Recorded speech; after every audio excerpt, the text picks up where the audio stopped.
காலில் ஒரு முள்ளு தச்சா கண்ணு கலங்குது, கண்ணில் ஒரு தூசு பட்டா கைதான் ஓடுது.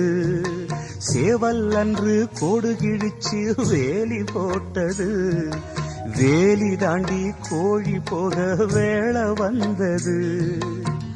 அக்கம் பக்கம் யாரும் இல்ல, ஆபத்துக்கு பாவம் இல்ல, பாசத்துக்கு சட்டம் இல்ல, மீறுவது குத்தம் இல்ல. பாசத்துக்கு ரெக்க முளைச்சு பறந்து போகுது தன்னால.